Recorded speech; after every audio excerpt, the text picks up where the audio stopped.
नमस्ते। आप सभी का हमारे YouTube चैनल पे बहुत बहुत स्वागत है। जैसा कि आप सभी को पता है कि यह कार्तिक का महीना चल रहा है। यह महीना साल का सबसे पवित्र और धार्मिक महीना माना जाता है। हिंदू कैलेंडर के अनुसार यह महीना साल का 8वां महीना होता है। ऐसा माना जाता है कि कार्तिक मास में वह पवित्र महीना है जिसमें भक्त अपने परिवार की भलाई के लिए भगवान विष्णु से प्रार्थना करते हैं। इस मास में भगवान श्री हरि विष्णु जी की पूजा करने से विष्णु भगवान प्रसन्न हो जाते हैं।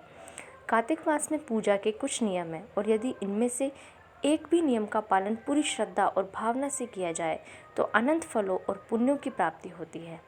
ऐसा ही एक नियम है हर रोज कार्तिक मास का महात्म की कथा को सुनना। तो आज मैं आप सभी के लिए कार्तिक मास की महात्म का पहला अध्याय सुना रही हूँ।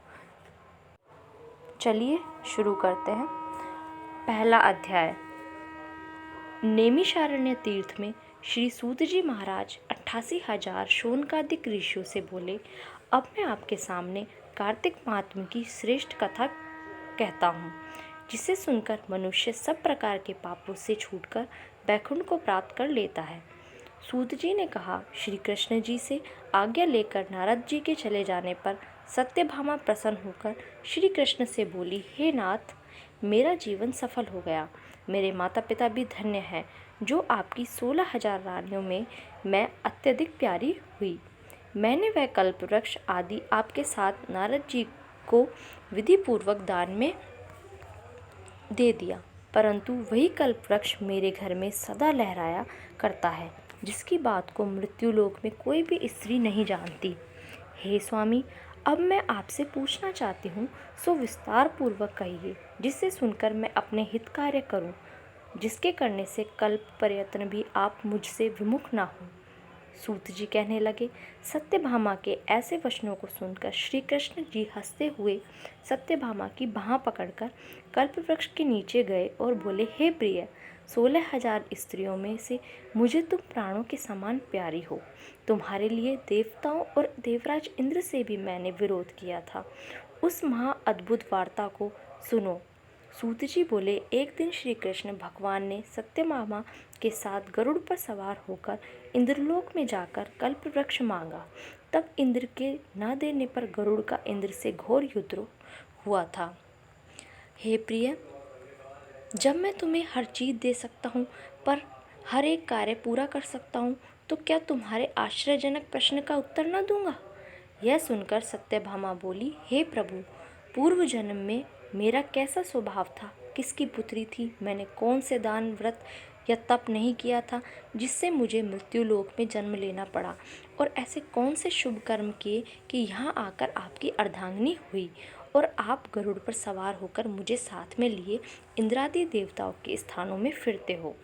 तब भगवान बोले, हे कांते, तुम पूर्व जन्म में किसकी पुत्री थी, कौन से पुण्य और व्रताधिक तथा शुभ कार्य तुमने किए थे, वह सब कहता हूँ। पूर्व समय में सतयुग के अंत में मायापुरी में अति गोत्र में वेदों और यज्ञों का जानने वाला देव शर्मा नाम का ब्राह्मण रहता था। वह रोज अतिथियों की सेवा, हवन और सूर्य भगवान की पूजा किया करता था, इसलिए सूर्य को तरह तेजस्वी था। उस ब्राह्मण के बुढ़ापे में एक गुणवती नाम की कन्या हुई, जिसका विवाह उस पुत्रहीन ब्राह्मण ने अपने चंद्र नाम के शिष्य के साथ कर दिया और वे दोनों पिता पुत्र की तरह रहने लगे। एक समय वे दोनों कुशा और समीधा लेने के लिए वन में हिमालय की तलहटी में पहुँचे, तो उन्होंने एक राक्षस को अपनी तरफ आते देखा, जिसके भय से उनके शरीर शिथिल हो गए और उनमें भागने की शक्ति भी नहीं रही। तब राक्षस ने दोनों को मार डाला। उनके धर्मात्म होने के कारण मेरे पार्षद उनको बैकुंठ में ले गए, क्योंकि उन्होंने आजीवन सूर्य की पूजा की थी। इसलिए मैं दोनों पर अति प्रसन्न हुआ।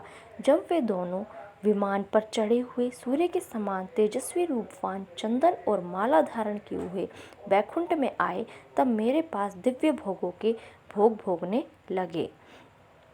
बोलिए विष्णु भगवान की जय। धन्यवाद। आज के लिए बस इतना ही। कल हम इसी का दूसरा अध्याय का अध्ययन करेंगे, तो प्लीज़ मेरी वीडियो को लाइक कीजिए, मेरे चैनल को सब्सक्राइब कीजिए और प्लीज़ मुझे सपोर्ट कीजिए। इस चैनल पे आपको इसी प्रकार की अच्छी अच्छी वीडियोस आती रहेंगी। धन्यवाद।